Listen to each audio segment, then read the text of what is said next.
The government of Canada recently dropped a pretty big bomb on first-time homebuyers recently. That's right, they recently discontinued the CMHC First-Time Homebuyer Incentive Program after it was discovered that under 10,000 buyers were actually seen to utilize the program since its introduction. This change is effective March 21st, 2024, and while CMHC will be taking submissions up until this point, I have a pretty good feeling that they will not be very busy fielding applications over the next couple of weeks here. The incentive program was initially introduced into the Canadian real estate market in September 2019. This incentive program was later remodeled in between probably March and May of 2021 into the current version that we know and tolerate today. I don't want to say that we love it because it's clear that Canadians had made their choice and they really didn't feel that the incentive was of value to them. The changes to the program were largely aimed at trying to increase eligibility among prospects who could actually use this program by upping the maximum household salary for people and the home price for residents. If you were in Canada's more urban markets, you would have really needed this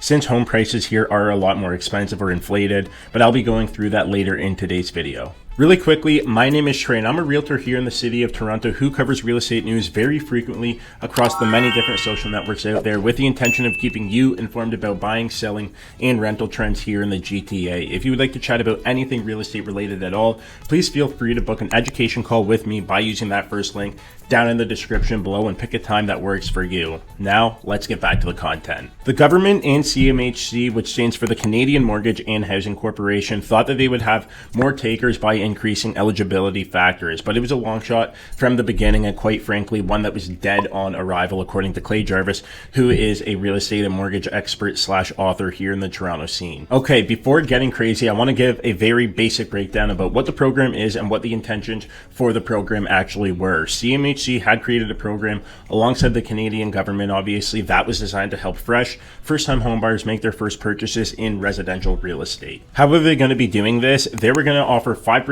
of a down payment for those looking at buying a resale home and up to 10% for those looking at buying a home that was newly constructed. Since they were offering this money to you, the purchasing process would ultimately be streamlined as you now wouldn't have to wait as long to come up with a down payment. That's one of the biggest barriers to entry, is actually saving up for that down payment. It's very hard in today's society to do that, but there's a catch, and there's always a catch with things like this. Before getting into the major drawbacks that had caused the program to fail before it had even started, we're going to be going over some key pieces of information that makes people eligible for the incentive. Number one, household income doesn't exceed $120,000 or $150,000 if you were buying in one of Canada's urban markets like Toronto, Vancouver, or Victoria. Number two, your total borrowing power is no more than 4 times your qualifying income or 4.5 times your qualifying income in the urban markets again. Number three, you obviously had to be a Canadian citizen, a permanent resident, or someone who is authorized to work in the country with a permit. Okay, so time for the catch. The mortgage is structured as a shared equity mortgage. A shared equity mortgage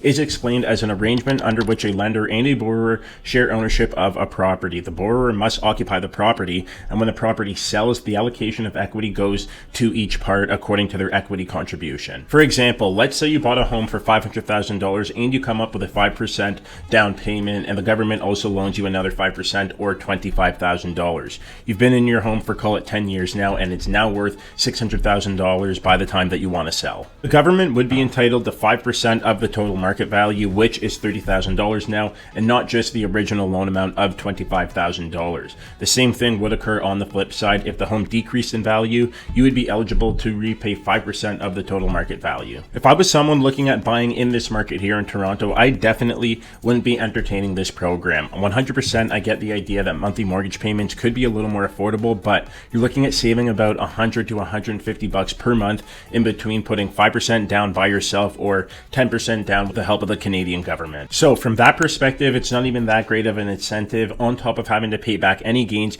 you may have realized after holding the property long term as well. In my buyer's guide, I have a section with some first time homebuyer tips and information that I go over with new clients who haven't purchased before in the education process before we actually get started with tours and whatnot. The land transfer tax credit is one that consumers love seeing, in addition to the newer first home savings account that was recently introduced at the end of last year. And it's funny, I have this CMHC incentive in there as well, but I also have brackets beside it stating that I would avoid this option if it were me, or that it's not commonly used in the marketplace.